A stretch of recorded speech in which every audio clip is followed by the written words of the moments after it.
Jean-Paul Chagnollaud qui est également avec nous. Jean-Paul Chagnollaud, bonjour. Ces violences, on voit, elles gagnent également la Cisjordanie où 3 Palestiniens sont morts d'ailleurs avec l'armée israélienne. Et eh bien, on l'a vu, hein, cette flambée de violence, en tout cas ces protestations très vives dans plusieurs villes d'Israël, c'est ce qu'on observe aujourd'hui, une extension de ce conflit.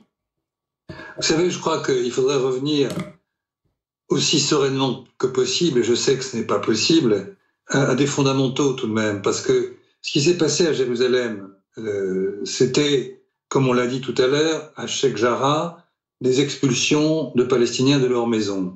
Et en fait, ça renvoie à tout ce qui se passe depuis maintenant plus de 30 ans. Jean-Paul Chagnollaud, l'audience de la Cour suprême a été reportée. Est-ce que ça traduit un malaise du côté israélien sur cette question ? Je pourrais finir juste ce que je voulais évoquer et revenir un peu en arrière. Oui, mais dans ce cas-là, il faut qu'on comprenne, cher Gérard, juste l'expliquer, parce que ceux qui nous rejoignent ne voient pas forcément à l'origine du conflit. Donc si vous pouvez simplement expliquer ce qui s'est passé. Écoutez, nous sommes dans un processus, je crois, il y a 2 mots à retenir. Le premier, c'est que nous sommes dans un système d'occupation. Le Conseil de sécurité l'a encore répété il n'y a pas très longtemps. C'est-à-dire que Jérusalem, la Cisjordanie et Gaza sont des territoires occupés. Pour Gaza, c'est un territoire encerclé, mais ça revient au même du point de vue du droit international.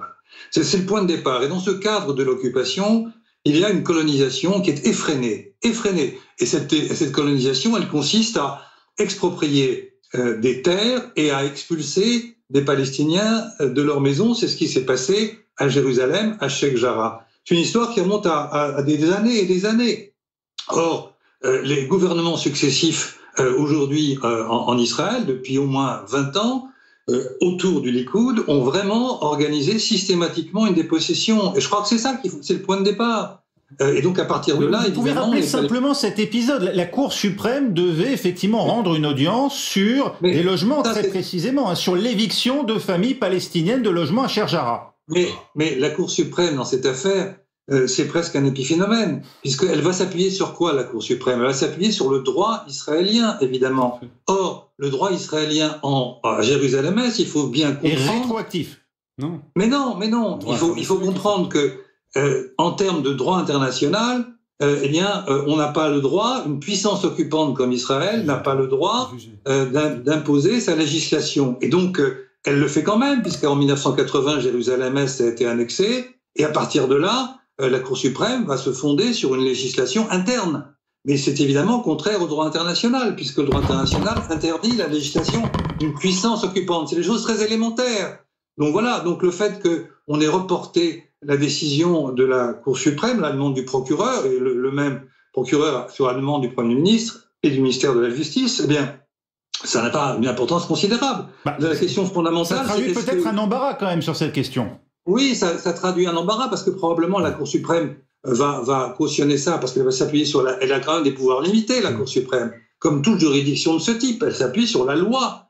C'est pas elle qui l'a fait. Et donc voilà, donc la loi est celle de la puissance occupante. Et donc il est très probable qu'elle aille dans ce sens-là. Et qu'elle va donc légitimer ou légaliser ces expulsions. Mais la légalité, c'est une légalité d'une puissance occupante. Si on ne comprend pas ça, on est à côté de la plaque. Et donc, à partir de là, moi je voudrais dire que nous sommes dans un processus qui remonte à très longtemps, qui est de là, le mot est très simple, c'est la dépossession, quoi. Alors, juste encore un mot sur le Hamas. Je crois que le Hamas, dans cette affaire, s'est invité dans ce conflit et finalement a détourné le fond des choses. On revient à une espèce de conflit classique et tragique entre ce que fait le Hamas à partir de Gaza et les ripostes israéliennes. Et il faut bien comprendre que finalement, ça arrange le Hamas d'attaquer parce qu'il reprend de la force sur le plan politique, parce qu'on était quand même dans un vide politique pas possible en Palestine, et ça arrange aussi contradictoire et scandaleux que ça puisse paraître, ça arrange Netanyahou d'une certaine façon, qui lui aussi était perdu. Il n'est pas capable de faire un gouvernement depuis 2 ans,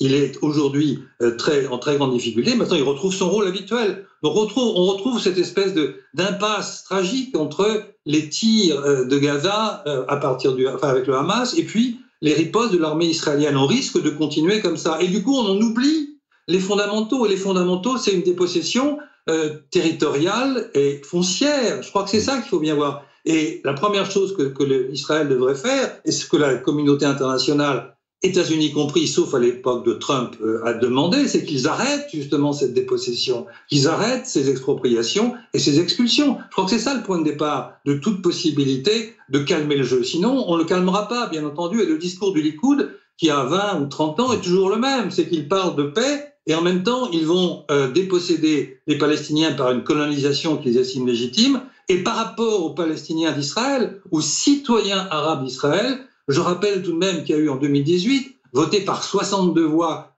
sur 121, sur 120, pardon, une loi qui dit que seul le peuple juif est souverain, c'est-à-dire qu'il a constitutionnellement discriminé les habitants arabes d'Israël, et c'est pas moi qui le dis, c'est le président Rivlin, le président de l'État d'Israël. On va continuer d'en parler dans la deuxième partie du débat de France 24. D'ici un instant, retrouvez-nous dans moins de 2 minutes.